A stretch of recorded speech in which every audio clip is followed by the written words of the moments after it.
BHDLA 138 Hindi साहित्य विविध विधाएं। आज का जो हमारा टॉपिक रहेगा, टॉपिक कह लीजिए चैप्टर के लिए, चैप्टर नंबर 6 क्या है? कविताएं। ठीक है, इसमें खास तौर से सूरदास और तुलसीदास दो ही इंपॉर्टेंट हैं जिनकी कविताओं को लेकर के क्वेश्चन पूछे जाते हैं।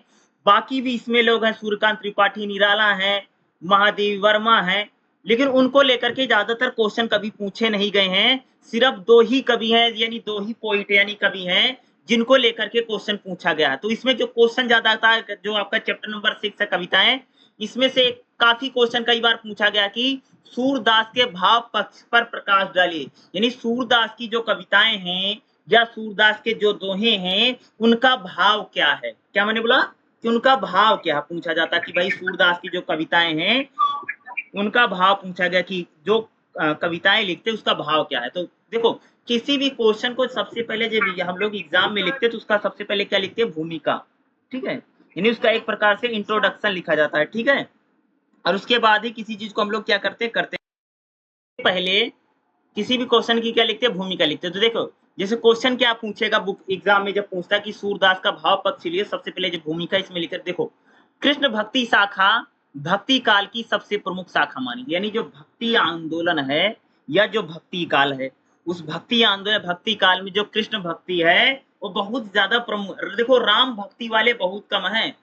एक तो अगर राम भक्ति की बात करोगे, जैसे अगर आप देखें तुलसीदास हैं, ठीक है, और रामानंद हैं, राम भक्ति वाले काफी कम हैं, लेकिन कृष्ण की भक्ति सबसे ज्यादा रही। यानी भक्ति आंदोलन में सबसे ज्यादा भक्ति किसकी है? कृष्ण भक्ति है। अगर सगुण भक्ति की बात करूं तो सगुण भक्ति में राम भक्ति से ज्यादा कृष्ण भक्ति, जैसे सूरदास हैं, मीराबाई हैं, रसखान हैं, रहीम हैं, ये जितने लोगों को मैंने नाम लिया सब किसके भक्त? भाई कृष्ण भक्ति शाखा से आते हैं। तो भक्ति काल में अगर आप भक्ति आंदोलन देखोगे तो कृष्ण भक्ति सबसे प्रमुख शाखा बनी रही। भाव पक्षी दृष्टि से सूरदास की कविता को प्रमुखता 3 भागों में हम बांट सकते हैं। अगर हम सूरदास की बात करें तो सूरदास की जो कविताएं हैं उसमें अगर उनका भाव पक्ष की बात करें, यानी सूरदास जो अपनी कविताएं लिखते हैं उन कविताओं को लिखने का उनका भाव क्या है, यानी मोटिव क्या है, कौन सा भाव है भाई, ईश्वर के प्रति उनका कौन सा भाव, जिस भाव को लेकर के उन्होंने अपनी कविताओं को लिखा है। तो सबसे पहले अगर बात हो, सबसे पहले जो पहला पॉइंट क्या बनेगा? दैन्य भाव। सूरदास ने विनय के पदों में अपनी दीनता और ईश्वर की महत्व तथा उदारता का, यानी कह सकते सूरदास हैं वह भगवान कृष्ण को कहते हैं कि वह क्या है? दीनों पर दया कर। दैन्य भाव का मतलब क्या है कि सूरदास अपनी कविताओं में कहते हैं कि भगवान जो श्री कृष्ण हैं वह अपनी दीनों पर दया करने वाले हैं, यानी भगवान श्री कृष्ण का जो महत्व है या जो भगवान कृष्ण उदार हैं, यानी जो उनके भैया भक्त हैं, भक्तों पर श्री कृष्ण क्या करते हैं? एक प्रकार से यानी उदार हैं, यानी उनका भला चाहते हैं। चरण कमल बंदो हरिराई में भगवान की महत्ता का वर्णन किया गया कि सूरदास की एक लाइन है, उस लाइन में क्या बोला गया कि चरण कमल बंदो हरिराई, यानी सूरदास जी कहते हैं कि मैं भगवान कृष्ण के चरणों की वंदना करता हूँ। क्या लिखा है, क्या कहते हैं सूरदास यहाँ पर कि मैं भगवान कृष्ण के चरणों की वंदना करता हूँ, यानी इसमें बता कि ये सूरदास कह रहे हैं कि मैं भगवान कृष्ण के चरण जो है, यानी जो पैर हैं उसकी मैं वंदना, यानी भगवान कृष्ण का जो महत्व है उसका महत्व कौन बता रहा? भाई सूरदास, यानी दैन्य भाव। दैन्य भाव का मतलब होता है कि सूरदास कह रहे हैं कि भगवान श्री कृष्ण दिनों पर दया करने वाले हैं, यानी भक्तों पर दया करने वाले कृष्ण बहुत उदार हैं। इस प्रकार के पदों में कभी एक परम भक्त के रूप में अपनी मुक्ति की याचना करते हैं, यानी इसमें सूरदास बताते हैं कि वो श्री कृष्ण के क्या है? भाई परम भक्त हैं। क्या है? खुद को कृष्ण का परम भक्त के रूप में उन्होंने खुद को बताया कि कृष्ण का मैं बहुत बड़ा भक्त हूं, परम भक्त हूं, और कृष्ण से क्या करते हैं? अपनी मुक्ति की याचना करते हैं। मुक्ति का मतलब समझते हो? मुक्ति का मतलब होता है कि एक प्रकार से देखो, हिंदू धर्म में मुक्ति की बात की गई है। मुक्ति का मतलब क्या है कि जन्म और मरण से मुक्ति मिल जाए। मुक्ति का मतलब समझते हो? तुम सबने सुना होगा कि जब हिंदू धर्म में बताया जाता है कि इंसान बार बार जन्म लेता है ना, सुना होगा ना कि बार बार जन्म लेता है, उसको धरती लोक पर आना पड़ता, पृथ्वी लोक पर आना पड़ता, और बार बार हम लोग क्या करते हैं? भाई जन्म लेते हैं।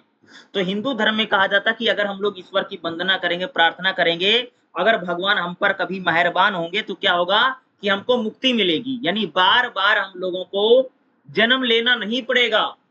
ठीक है, इसको बात करते हैं मुक्ति, यानी जो भक्त है वह ईश्वर से क्या करता है, मुक्ति की याचना कर रहे हैं सूरदास। और दैन्य भाव का मतलब सूरदास श्री कृष्ण को बताते कि श्री कृष्ण जो है दीनों पर दया करने वाले हैं, दयालु है, कृपालु हैं, और कृष्ण के जो भक्त हैं वह कृष्ण अपने भक्तों पर दया करते हैं, और कृष्ण की महत्ता का वर्णन किया है दैन्य भाव में, सूरदास कहते हैं। अगला जो भाव पक्ष में अगर देखो, सूरदास की दैन्य भक्ति से परिपूर्ण पदों की रचना की है। सूरदास जी कृष्ण के साख्य उपासक, यानी एक प्रकार से सूरदास कृष्ण को क्या मानते हैं, अपना सखा मानते हैं, अपना मित्र मानते, क्या मानते हैं, सूरदास कृष्ण को क्या मानते हैं, अपना सखा मानते और अपना मित्र भी मानते, यानी मित्र एक प्रकार से जिसको हम लोग से भाई दोस्त मानते हैं। ठीक है, यानी उनको सखा के रूप में, मित्र के रूप में उनका वर्णन करते हैं। मित्र या सखा के भाव से कृष्ण लीला का विस्तार से किया, यानी सूरदास जो है श्री कृष्ण को कहते हैं मैं उनका एक प्रकार से दास हूँ। दास भाव भी को लेकर के इन्होंने खूब लिखा है। कहते हैं कि श्री कृष्ण दयालु है, कृपालु, दीनों पर दया करने वाले हैं। साथ ही साथ मित्रता का भाव भी दिखाते। किसका भाव दिखाते जी, मित्रता का भाव पक्ष भी है। अगला क्या, सूरदास का दूसरा भाव पक्ष का लीला गायन। लीला गायन क्या है कि भगवान कृष्ण की लीलाओं का इन्होंने गाया है। क्या है, भगवान श्री कृष्ण की जो लीलाएं हैं, जैसे अगर आप देखोगे सूरदास ने कृष्ण की लीलाओं का गायन में भगवत पुराण की कथाओं को आधार बनाया।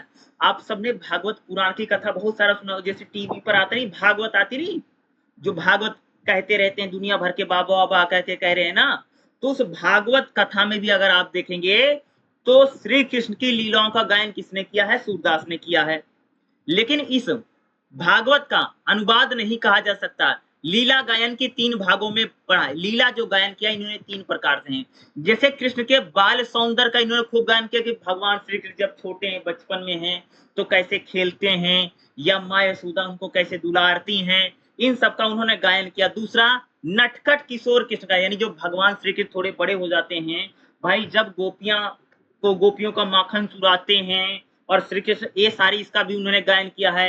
ग्वाल बालों और गोपियों के साथ जो कृष्ण की जो नोक झोंक है, ग्वाल वाले जो ग्वाल हैं जो गाय चराने जब जाते थे, तो उस समय की गोपियों के साथ जो इनकी नोक झोंक है, उसका भी उन्होंने क्या किया है, लीला गायन किया, यानी भगवान कृष्ण की लीलाओं का क्या इन्होंने गायन किया, उनके बाल्य रूप का गायन किया है, या उनके सौंदर्य का, सुंदरता का, कृष्ण कितने सुंदर हैं।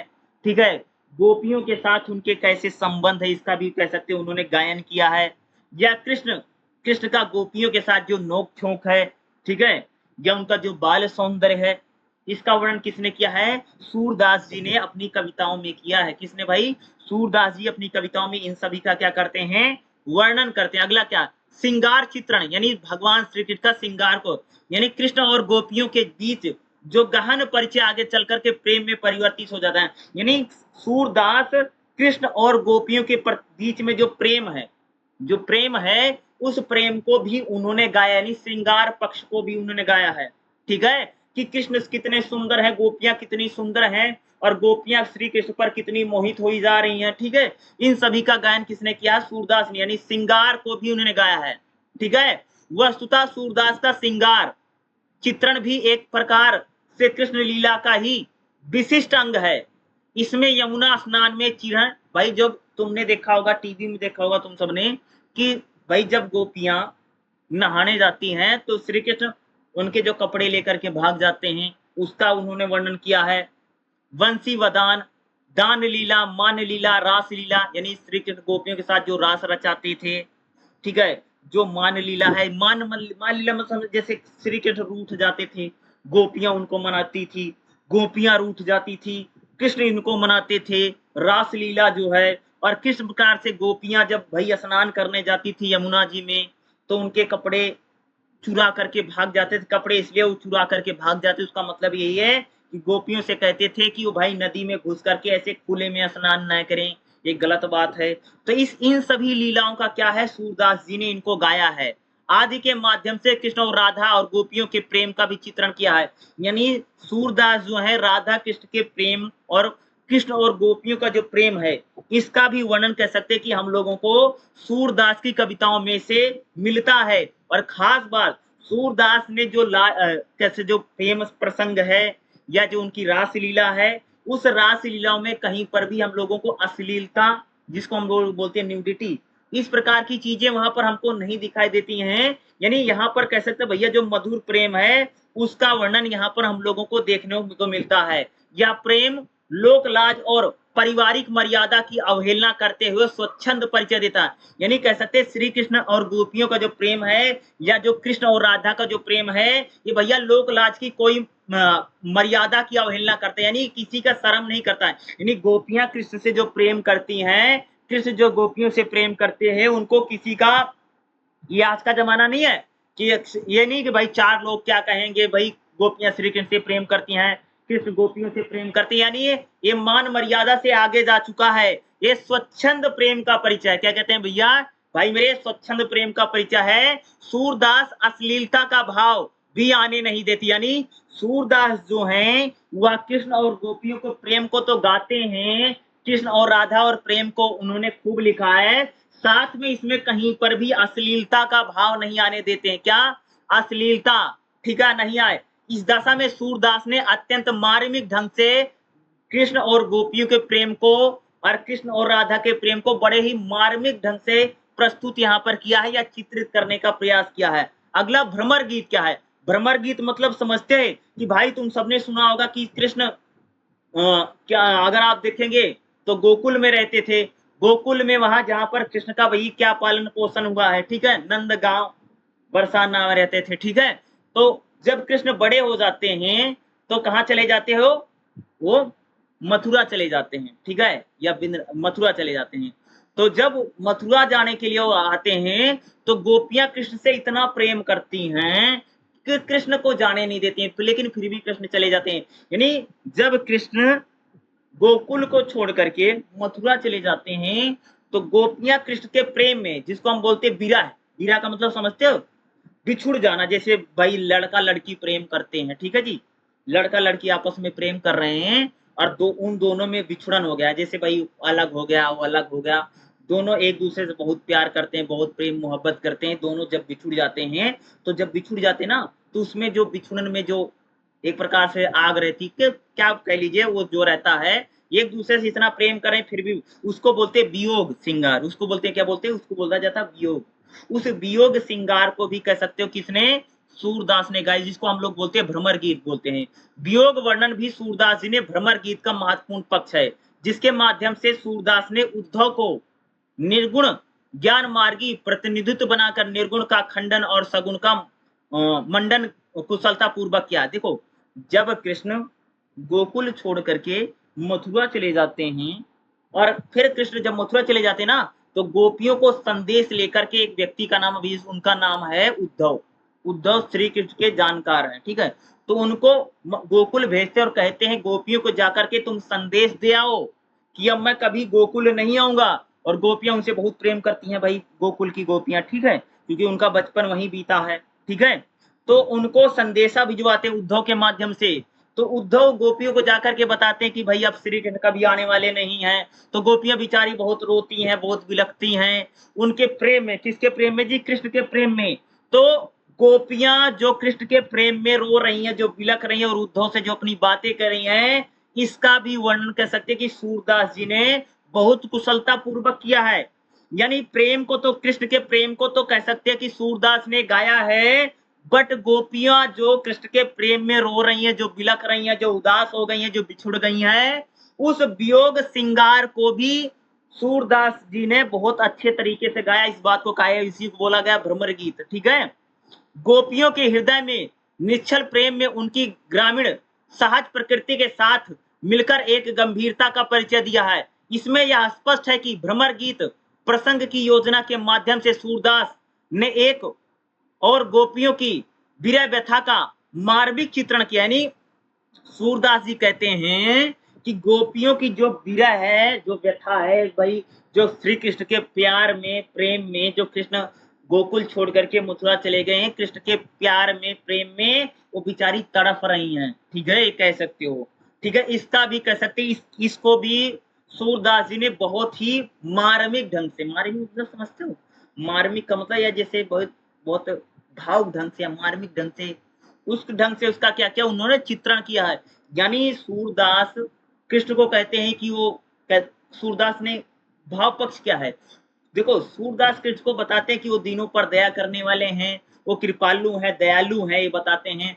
साथ ही सूरदास भगवान कृष्ण की बाल लीला का, रास लीला का, मान लीला का और साथ में कह सकते हैं जो विरह है उसका है। सूरदास कहते हैं कि कृष्ण मेरे सखा के समान है, मेरे मित्र के समान है। साथ में कृष्ण को कहते हैं कि कृष्ण का मैं दास हूँ। यानी कई रूप के रूप में उन्होंने गाया है, यानी उनका भाव पक्ष कई सारा है। अगर देखोगे तो उन्होंने जिस प्रकार से भाई श्रृंगार को गाया है, उसी प्रकार से कृष्ण और गोपियों के बीच में जो प्रेम है, जिसको हम लोग बोलते हैं विरह, भाई जब बिछुड़ उछुड़ गए हैं, तो उसका भी कह सकते हैं कि इसका चित्रण सूरदास जी ने बहुत बेहतर ढंग से किया है। अगला क्या, जैसे निष्कर्ष क्या लिखोगे? क्या किसी भी क्वेश्चन को जब लोग लिखते हैं तो निष्कर्ष लिखना जरूरी होता है। ठीक है, देखो सूरदास जी ने इन सबका चित्रण अत्यंत विस्तृत चित्रण सूरदास ने अत्यंत कुशलता के साथ, कौशल के साथ, यानी कुछ यानी कह सकते हैं सूरदास जी ने कृष्ण और गोपियों के प्रेम को लेकर के, कृष्ण और गोपियों के विरह के प्रेम को लेकर के, कृष्ण यानी सूरदास जी कृष्ण को अपना भाई कहते हैं दीनों पर दया करने वाले हैं, दयालु हैं, कृपालु हैं, और उनको सखा के भाव के रूप में भी, और एक प्रकार से कह सकते हो बताते हैं चरण कमन बंदो हरिराई, यानी वो कृष्ण की चरणों की वंदना भी करते हैं, साथ साथ कृष्ण को अपना मित्र भी मानते हैं। उनकी बाल लीलाओं का, रास लीलाओं का और विरह और भ्रमर गीत भी कह सकते हैं कि सूरदास जी ने बहुत ही कुशलता और मार्मिक ढंग से कह सकते इसको गाया है या इसका चित्रण किया है। ये मिलता है, काफी इंपॉर्टेंट क्वेश्चन है जो आपके एग्जाम में आ सकता है। करेगा क्वेश्चन नंबर 2 क्या देखेगा, सूरदास व कृष्ण भक्ति काव्य की विशेषता कौन है? भाई सूरदास की जो कृष्ण भक्ति है उसकी क्या क्या विशेषता, क्या क्या खासियत है, देखिएगा। सबसे पहले हम क्या लोग क्या लिखेंगे, भूमिका। इस टाइप के क्वेश्चन भी एग्जाम में पूछे जाते हैं, और उसमें भी जो अभी क्वेश्चन मैंने करवाया था उसमें भी आप इसमें जोड़ सकते हैं। ठीक है, इस वाले को देखो, सूरदास व कृष्ण भक्ति काव्य की विशेषता क्या? तो किसी भी क्वेश्चन को हम लोग सबसे पहले लिखते हैं, उसके लिए सबसे पहले क्या लिखते हैं, भूमिका। देखो, सूरदास जी की भक्ति काल के प्रमुख कवि माने जाते हैं। सूरदास जो है कह सकते हो वो भक्ति काल में कृष्ण भक्ति शाखा से जुड़े थे। जो भक्ति आंदोलन है या जो भक्ति काल है, उस भक्ति काल में जो सूरदास हैं वह कृष्ण भक्ति शाखा से जुड़े थे। और कृष्ण भक्ति शाखा में सूरदास के साथ साथ जैसे नंददास, परमानंद, कृष्णदास, मीराबाई, रसखान, ठीक है, और आदि कृष्ण भक्ति शाखा के कवि माने जाते। ये सारे कवि कौन सी भक्ति की शाखा के हैं? जैसे सूरदास कृष्ण भक्ति शाखा के हैं, कृष्णदास हैं, परमानंद हैं, मीराबाई हैं, रसखान हैं, ये सभी कृष्ण भक्ति शाखा के माने जाते हैं। और खास तौर से अगर हम देखें कृष्ण भक्ति शाखा की विशेषता क्या है, ईश्वर के सगुण रूप का गुणगान करते हैं। जो भाई कृष्ण भक्ति के शाखा के जो कवि होते हैं वो ईश्वर के सगुण रूप का, सगुण का मतलब समझते हो, यानी वहां ईश्वर को एक प्रकार से किसी मूर्ति में, किसी दिव्यात्मा में या किसी व्यक्ति में अपने भगवान को देखते हैं, ईश्वर को देखते हैं। अगर हम लोग बात करें जो सगुण भक्ति है, सगुण भक्ति में कृष्ण भक्ति आती है। कृष्ण भक्ति शाखा जो होती है ईश्वर के सगुण रूप का गुणगान करती है। सगुण का मतलब ये होता है कि एक होता भाई सगुण भक्ति और दूसरा होता निर्गुण भक्ति। सगुण भक्ति का मतलब होता है कि ऐसा व्यक्ति जो परमात्मा को या जो ईश्वर को किसी दिव्यात्मा में, किसी व्यक्ति में, उसमें जैसे राम, कोई राम की भक्ति करता, कोई कृष्ण की भक्ति करता है, कोई, ये क्या है, सगुण भक्ति है। निर्गुण भक्ति का मतलब होता है कि जो भगवान को, परमात्मा को निराकार ब्रह्म मानते हैं, यानी उनका कहने का मतलब क्या है, भैया भगवान का ना तो कोई रंग है, ना तो कोई रूप है, ना तो कोई आकार है। इसको हम लोग क्या बोलते हैं, इसको निर्गुण भक्ति बोलते हैं। लेकिन कृष्ण भक्ति शाखा की पहली विशेषता क्या, कृष्ण भक्ति शाखा वाले ईश्वर के सगुण रूप का गुणगान करते हैं। सूरदास जी ने निर्गुण रूप का खंडन करके ईश्वर के सगुण रूप की स्थापना की, यानी जो सूरदास हैं ईश्वर के सगुण रूप का क्या करते हैं, गुणगान करते हैं, जो कृष्ण भक्ति। ठीक है, अगला क्या, जो सूरदास हैं वो जो कृष्ण भक्ति है उसमें क्या, वात्सल्य, वात्सल्य का मतलब ममता, माँ की जो ममता होती है उसको भी उन्होंने खूब गाया है कि माँ यशोदा कृष्ण को कैसे दुलारती हैं, कैसे खिलाती हैं, और कृष्ण को जब वो काला टीका लगाती हैं तो क्यों लगाती हैं, यशोदा कहती है कहीं मेरे लल्ला को, यानी कृष्ण को कहती हैं कि कहीं मेरी ही नजर मेरे बच्चे को न लग जाए, इसलिए काला यानी वात्सल्य भाव भी उन्होंने खूब गाया है। सूरदास जी ने भगवान कृष्ण की वात्सल्य का भी गान, यानी वात्सल्य का मतलब समझते हो माँ की जो ममता होती है, माँ यशोदा कृष्ण को कैसे दुलारती है, कैसे खिलाती हैं और कहती हैं भाई इसको काला टीका मैं लगा देती हूँ ताकि मेरे लल्ला को मेरी नजर ही ना लग जाए। ठीक है, अगला क्या है, सूरदास जो है कृष्ण की साक्ष्य और दास से भाव है, यानी कृष्ण को अपना सखा मानी मित्र भी मानते हैं और अपना दास मानते हैं। तो कभी तो कहते हैं कि सूरदास जी कहते हैं कि जो श्री कृष्ण का मैं दास भी हूँ और श्री कृष्ण मेरे सखा भी हैं, मित्र का भाव भी है, यानी सूरदास जो हैं वो कृष्ण को अपना मित्र भी मानते हैं और अपना सखा भी मानते हैं, यानी दोस्त भी मानते हैं, यानी मित्र तो मानते हैं, मित्र के भाव से भी उन्होंने लिखा है। दूसरा कैसे दास, यानी दास मानना, जैसे कहते ना कि मैं तो भाई भगवान के चरणों की वंदना कर, चरण चरण कमल बंदो हरिराई।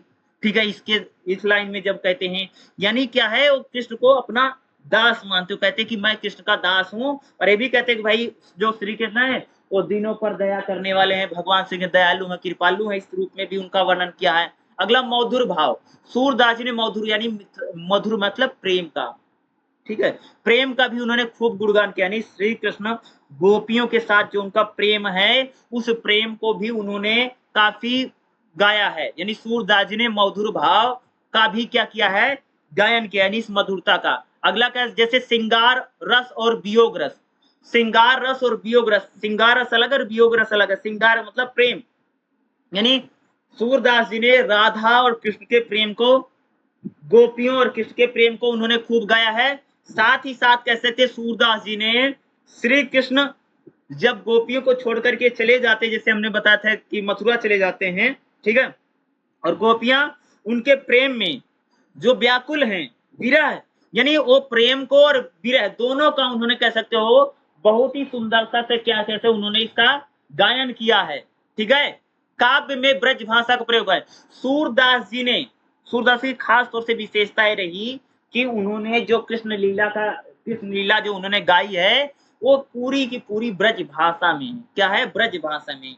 उनकी काव्य है, उनके जो दोहे हैं किस भाषा में भैया, वो क्या है, ब्रज भाषा का प्रयोग किया, ब्रज भाषा का प्रयोग सबसे ज्यादा किया गया है। और उस समय जितने भी लोग कृष्ण को गाते थे सब ब्रज में ही गाया, ज्यादातर लोगों ने कृष्ण को ब्रज में ही गाया है, तो ब्रज भाषा का प्रयोग किया है। अगला सूरदास जी ने क्या है, इसमें अलंकारों का प्रयोग किया, क्या है, इसमें ज्यादातर अगर हम लोग देखें अलंकारों का प्रयोग कि सूरदास की जितनी कविताएं वो ब्रज भाषा में है, ब्रज भाषा का प्रयोग किया गया है। और कृष्ण को लेकर के जितने लोगों ने लिखा होगा सब ब्रज भाषा में लिखते हैं, क्योंकि वो जो पूरा मथुरा है और जो पूरा गोकुल वृंदावन है वहां पर ब्रज भाषा का प्रभाव बहुत ज्यादा रहा, इसलिए ज्यादातर जो पोइट हैं, ज्यादातर जो कवि हैं जिसने भी कृष्ण को लिखा है, ज्यादातर लोगों ने ब्रज भाषा का ही प्रयोग किया। अगला क्या, अलंकारों का प्रयोग है, किसका प्रयोग है जी, अलंकारों का प्रयोग है। सूरदास जी ने रूपक अलंकार, उपमा अलंकार, उत्प्रेक्षा अलंकार का प्रयोग किया। अगर आप देखेंगे कि जितने भी ये कवि होते, पोइट होते, जब भी ये कविताएं लिखते हैं या दोहे लिखते हैं उसमें अलंकारों का प्रयोग हमको बहुत ज्यादा देखने को मिलता है। तो सूरदास जी ने कृष्ण भक्ति में अगर आप देखेंगे तो अलंकारों का जमकर के प्रयोग किया है, वो चाहे रूपक अलंकार हो, चाहे उपमा अलंकार हो, उत्प्रेक्षा अलंकार हो, चाहे या अतिशोक्ति अलंकार हो, इन अलंकारों का प्रयोग जो है हमें ज्यादातर क्या है कि देखने को मिलता ही मिलता है। ठीक है, तो एक क्वेश्चन काफी इंपॉर्टेंट है जो आपकी एग्जाम में आ सकता है, पूछा जा सकता है कि सूरदास व कृष्ण भक्ति काव्य की विशेषता क्या। कृष्ण भक्ति काव्य सूरदास को लेकर के अगर कोई भी क्वेश्चन पूछा गया है तो मैंने आपको 2 क्वेश्चन करवाए हैं, ये दोनों क्वेश्चन अगर आप ना मिला करके इंक्लूड करके भी लिख दोगे तो कोई दिक्कत वाली बात नहीं है, लेकिन लिखने का तरीका लगभग यही रहता है। हेडिंग बना करके और पॉइंट बना करके आप लोग पेपर में लिखोगे या आप लोग डायग्राम भी बना सकते हैं। इन चीजों को बधाई बनाने से आपको एग्जाम में ज्यादा से ज्यादा नंबर मिल सकता है, ज्यादा मार्क्स मिल सकता है। ठीक है, चलिए अगला भी क्वेश्चन देख लेते हैं जो अगला हमारा नेक्स्ट क्वेश्चन है। ठीक, हमारा तीसरा क्वेश्चन क्या देखिएगा, तुलसीदास के भाव पक्ष का उल्लेख कीजिए। जैसे अभी हमने पढ़ा कि सूरदास का भाव पक्ष क्या है, तो आपसे एग्जाम में तुलसीदास का भी भाव पक्ष पूछ सकता है। और ये आपका जो छठा चैप्टर है इसमें 2 ही क्वेश्चन जो आपके ज्यादातर इंपॉर्टेंट बनेंगे, सूरदास या तुलसीदास दोनों में से एक आता है। ठीक है, अब देखिएगा जैसे किसी भी क्वेश्चन को लेते हैं उससे सबसे भूमिका लिखा है, देखो गोस्वामी तुलसीदास जी की भक्ति भावना सीधी सरल और साध्य है। यानी तुलसीदास जी की जो भक्ति भावना है वो बिल्कुल सीधी है और बहुत ज़्यादा सरल है।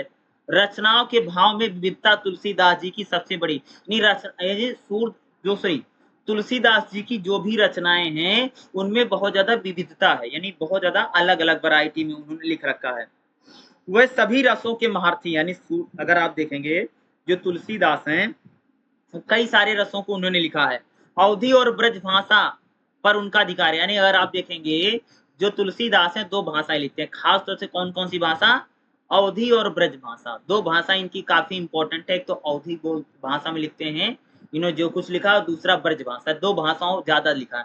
तुलसीदास जी के विचारों में वही कविता श्रेष्ठ होती है जिसमें राम का निर्मल चरित्र का देखो कहने का मतलब क्या है, यहाँ पर ये कहा जा रहा है कि भाई जो तुलसीदास हैं, तुलसीदास उसी कविता को अच्छी मानते हैं जिसमें राम है। वही कहते हैं ना भैया वही है, वही भजन अच्छे जिसमें राम है। जिस भजन में राम का नाम ना हो, उस भजन को गाना ना चाहिए। तो कहने का मतलब है कि कहा जा रहा है कि तुलसीदास जी कहते हैं कि कविता वही बढ़िया है, कविता वही अच्छी है जिसमें राम का गुणगान हो, और जिस कविता में राम का गुणगान नहीं है वो कविता बिल्कुल भी अच्छी नहीं है। कि हर कविता बेहतरीन वही है वही जिसमें राम आ रहे हैं। क्या? जिस भी पोयम में, जिस भी पोएट्री में राम का गुणगान चित्रण है उसी को वो अच्छा मानते हैं।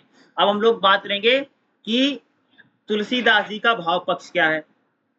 ठीक है, अगर मैं तुलसीदास जी के भाव पक्ष की बात करूं, देखो राम कथा का प्रणयन, तुलसीदास जी ने राम कथा का प्रणयन इसी भाव से किया है।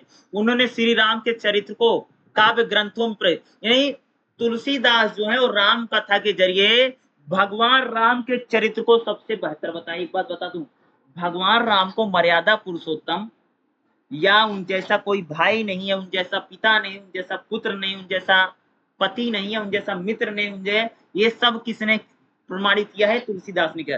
तो तुलसीदास कहते हैं कि उन्होंने तुलसीदास जी ने राम कथा के माध्यम से भगवान राम के चरित्र को उन्होंने गाया है।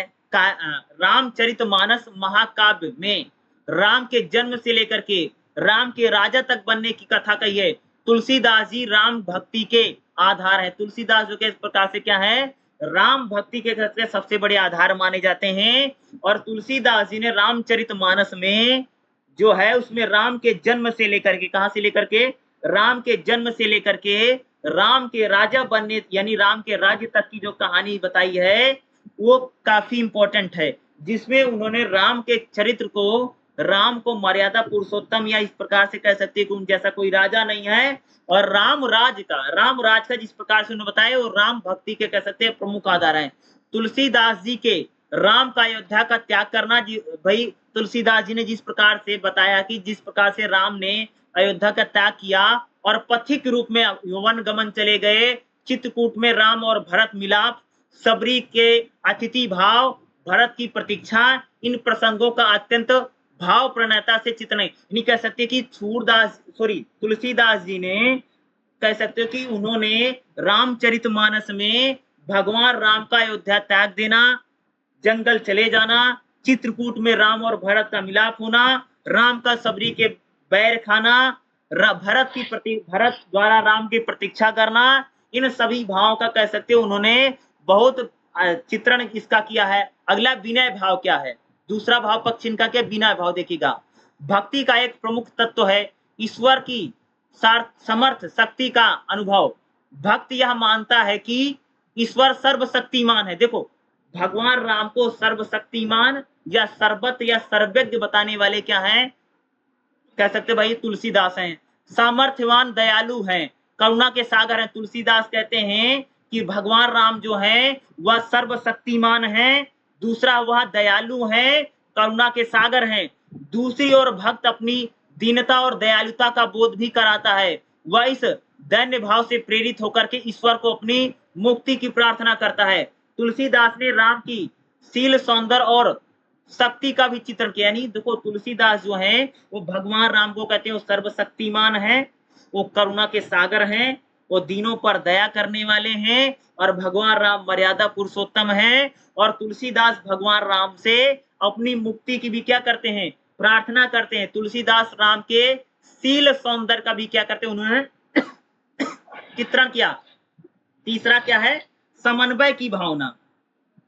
थर्ड इसमें क्या दे रखा है भाई, समन्वय की भावना। देखेगा यद्यपि तुलसीदास राम के उपासक हैं, परंतु उनकी समन्वय की भावना है, अन्य देवी देवताओं की महत्व का भी उन्होंने स्वीकार किया। देखो एक बता दूं, भगवान राम को लेकर के तुलसीदास जी ने एक प्रसंग लिखते हैं, ठीक है, जिसमें लिखा गया है, तुलसीदास जी इस लाइन को कहते हुए कहते हैं कि राम के जरिए कहते हैं कि भगवान राम कहते हैं कि ऐसा व्यक्ति जो मेरा तो भाई भक्त है, लेकिन अगर शिव का द्रोही है तो मैं उसको कभी सपने में नहीं मिलूंगा। एक प्रसंग आता है जिसमें कहते हैं, ठीक है, उसमें प्रसंग आता, तुलसीदास जी ने लिखा, राम के जरिए कहते हैं कि शिव द्रोही ममदास कहावा, क्या है, मैं पढ़ देता हूं क्या है उसमें लिखा है, शिव द्रोही ममदास कहावा, सो नर मोहि सपने नहीं पावा। ये तुलसीदास जी की लाइन है।